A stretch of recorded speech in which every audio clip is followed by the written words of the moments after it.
저한테는 목포가 문학이었습니다. 목포라는 단어가 가지고 있는 저한테 만들어내는 울림이 있어요.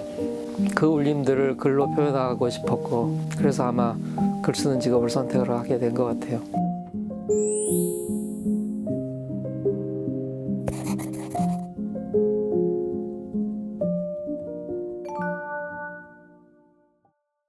안녕하세요. 안녕하세요. 네, 제가 있는 이곳은 지금 서울대학교 아시아 언어 문명학부에 있는 문학평론가 서영채 교수님의 연구실인데요. 교수님께서 서울대에서 강의하셨던 동서양 명작이라는 강좌가 학생들 사이에서 굉장히 인기가 높다고 들었습니다.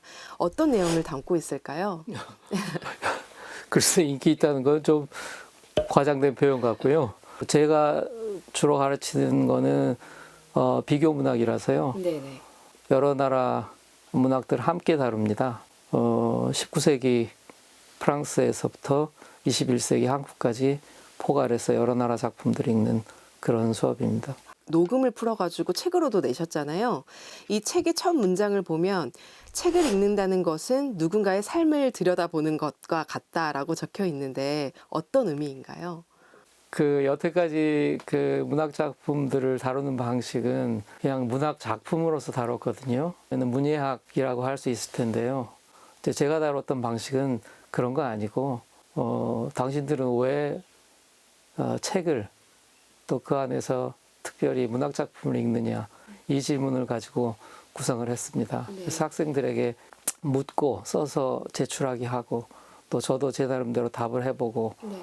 그 끝에 학생들과 함께 도달한 대답이 그냥 책을 읽는다는 거는 그 안에 있는, 그러니까 그것을 쓰고 그것을 읽었던 시대의 사람들의 삶, 네. 그리고 현재 우리의 삶, 그리고 그 삶 전체를 들여다보고 있는 자기 자신의 삶, 네. 그걸 읽는 것이다 라는 뜻으로 그런 이야기를 썼고요. 네. 그리고 특히 청년 학생들이 수업을 들어서 20대 초반의 학생들이 힘들어하는 게 있지요.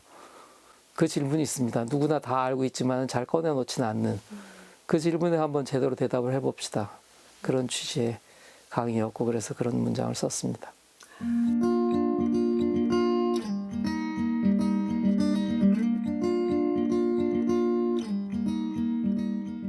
지금부터는 교수님의 삶의 한 페이지를 살짝 들여다볼까 합니다. 교수님의 소개글을 보면 항상 그 목포에서 어린 시절을 보냈다고 되어 있어요. 목포에서 보낸 어린 시절이 기억나시나요? 초등학교 5학년 때까지니까 한 목포에 살았던 시간은 제 인생 전체를 놓고 보면 그렇게 길지는 않은데요.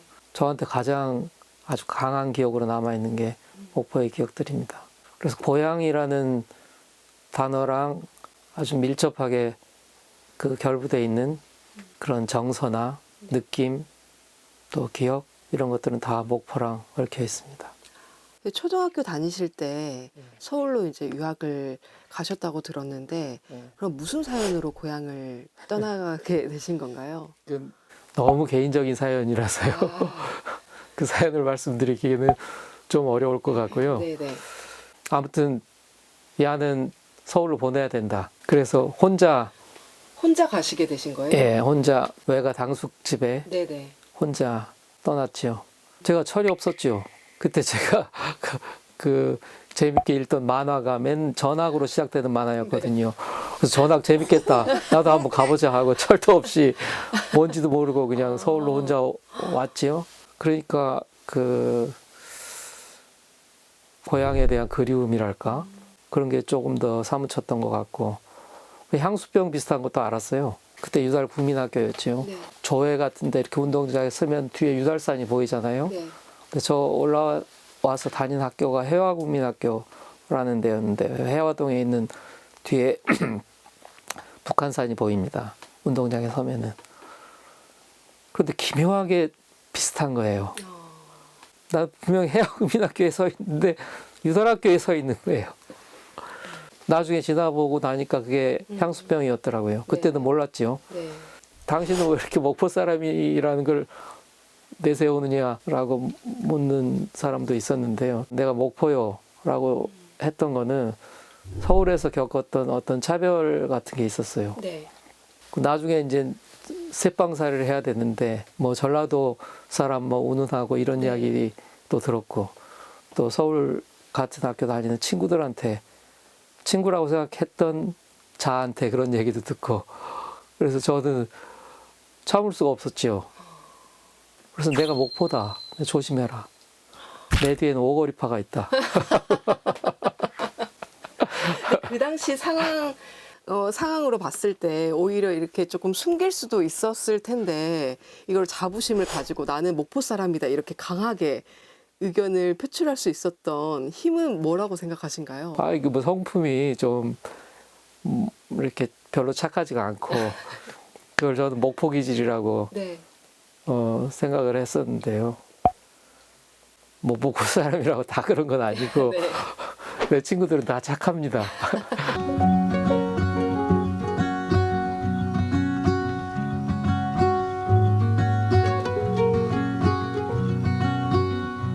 이제 그 호남산 열차를 타고 이렇게 서울하고 목포를 오고 가는 그런 추억이 또 많으실 것 같아요. 그 극작가이신 차범석 선생님께서는 이 목포행 완행 열차를 탈 때마다 어떤 행복감에 취해 있다라고 표현을 하셨는데 교수님에게 목포행 열차는 어떻게 추억으로 남아 있을까요?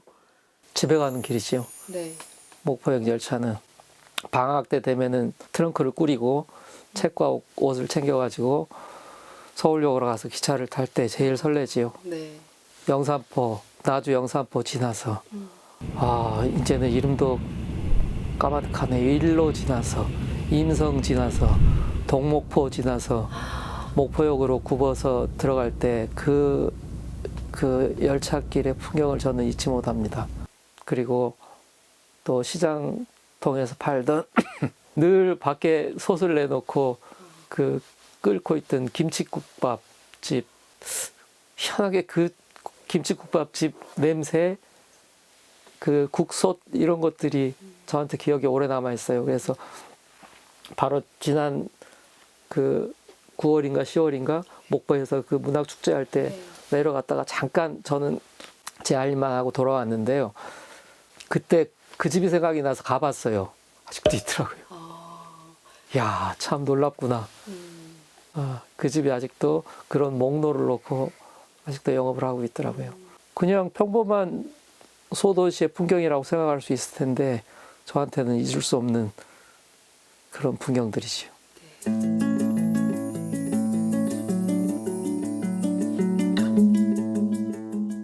이 목포라는 지역이 근대 문학의 출발지라고 할 만큼 이 걸출한 문인들의 발자취가 많이 남아 있잖아요. 만약 교수님께서 시간 여행을 할 수 있다라고 한다면 교수님께서 가장 만나보고 싶은 목포의 문인은 누구인지 알고 싶어요. 제가 저기 뵙고 싶은 분은 두 분인데요. 네. 김현, 황현산. 네. 두 분 다 생전에 뵀었지요. 좀 젊었을 때 출판사 다닌 적이 있었는데 그분 책을 제가 편집을 했었어요. 그래서 필자와 편집자로 아, 어떤 책이었나요? 책 읽기의 괴로움이라는 네네. 김현 선생님 평론집이었는데 네. 믿음사라는 출판사에서 나왔는데 84년도에 네. 제가 그 책을 편집을 했었습니다. 그래서 그런 인연이 있었고 네. 김현 선생님이 제가 신춘문예에 그 시를 냈었는데 저를 떨어뜨리셨어요.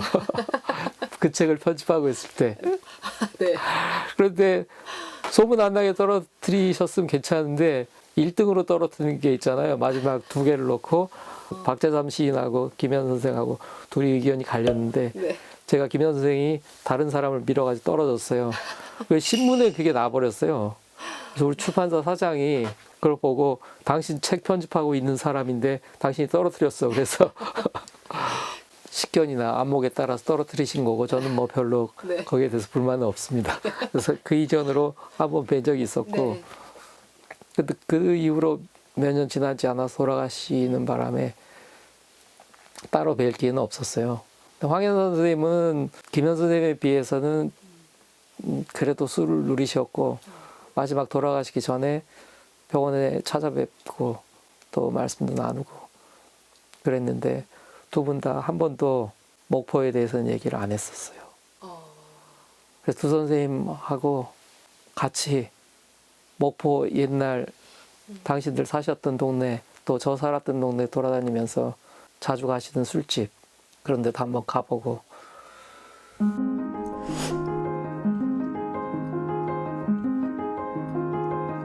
만약에 한국에서 문학이라는 단어로 한 도시를 꼽아라 그럼 단연 목포라고 생각합니다. 목포가 가지고 있는 도시의 성격이 19세기 말 20세기 초반에 만들어진 신도시죠. 네.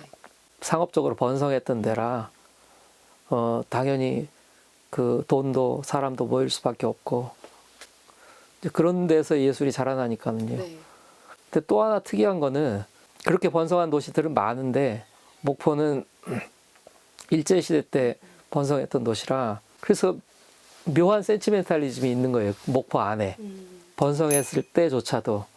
그래서 그 번성했을 때 나왔던 노래가 목포의 눈물이잖아요. 네. 목포의 영광이나 목포의 기쁨이나 이런 게 아니라 목포의 슬픔에 대해서 얘기를 하는 거예요. 네. 태생적으로 그 안에 어떤 슬픔을 간직한 도시 같은 느낌이 있는 거예요. 그래서 그런 느낌들이 어떤 예술적인 네. 또 글로 얘기를 하자면 문학적인 네. 그런 취향을 만들어낸 게 아닌가.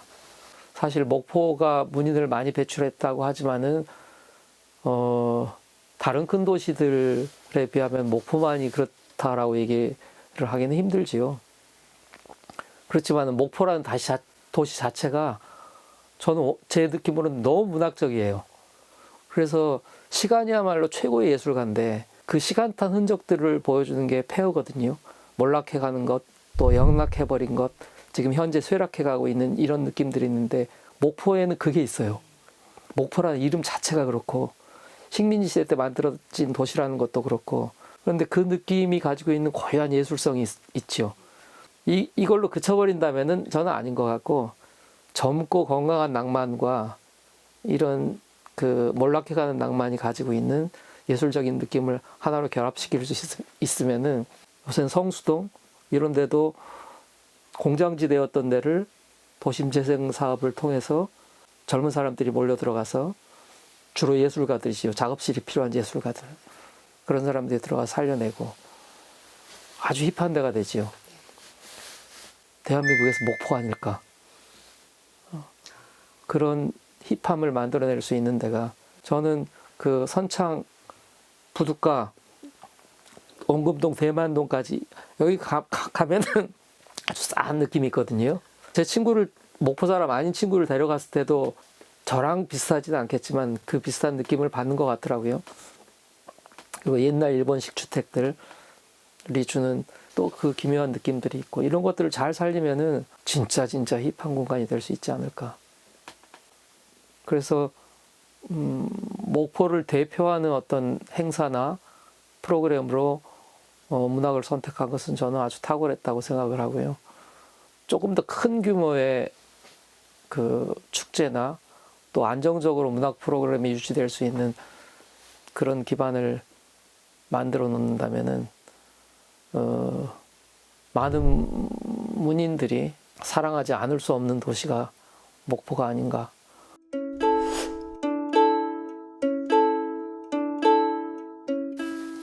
저한테는 목포가 문학이었습니다. 네.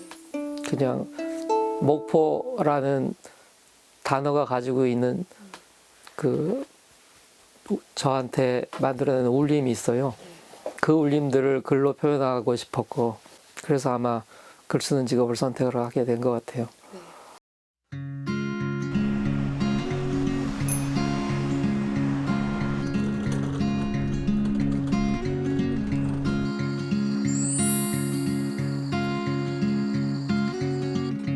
수고해요.